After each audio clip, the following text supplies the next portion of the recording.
around under Scott Frost, but not satisfied. Orlando, Florida. AP, during a recent practice, the scene at UCF's football practice wasn't like anything one would expect the day before a big game. Donning a pair of cleats, head coach Scott Frost took reps with the special teams units. Offensive coordinator Troy Walters, a Biletnikoff Award-winning receiver at Stanford in the late 1990s, was running routes with the offense. This, while the Knights were preparing to host Memphis in their American Athletic Conference matchup.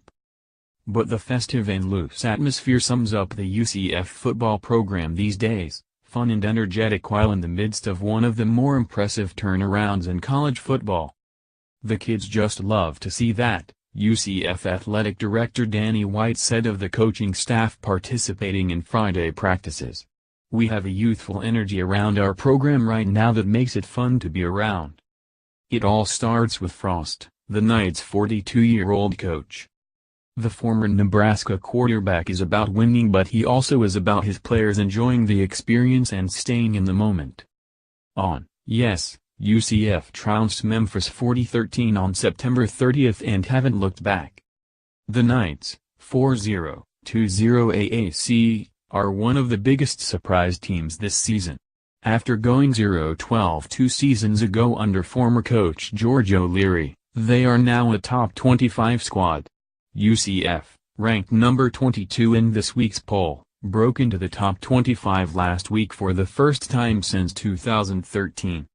It's that more modern approach to football, senior offensive lineman Aaron Evans said of Frost. He's got that experience behind him, he's played football. He is very adamant about the team, but at the same time he wants us to have fun and be a little bit individualistic. I think that has allowed for players to be players, to make plays, to be big playmakers. That's what has made this team more productive and more special. UCF is probably ahead of schedule in terms of being ranked and a top team in the AAC, but Frost insists he hasn't taken one moment to enjoy the success.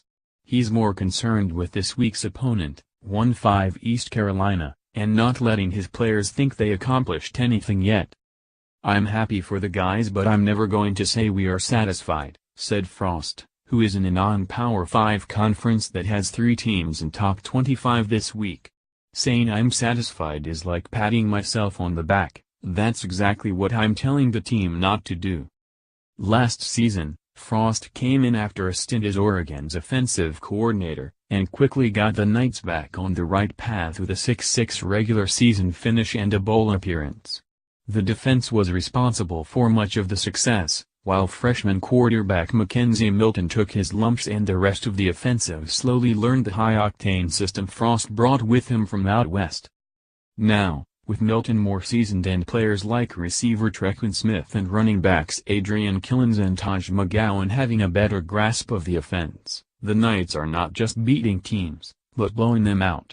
They went to Big Ten opponent Maryland's Stadium and crushed the Terps 38-10, then followed that up the route against a Memphis team that stunned UCLA earlier in the season.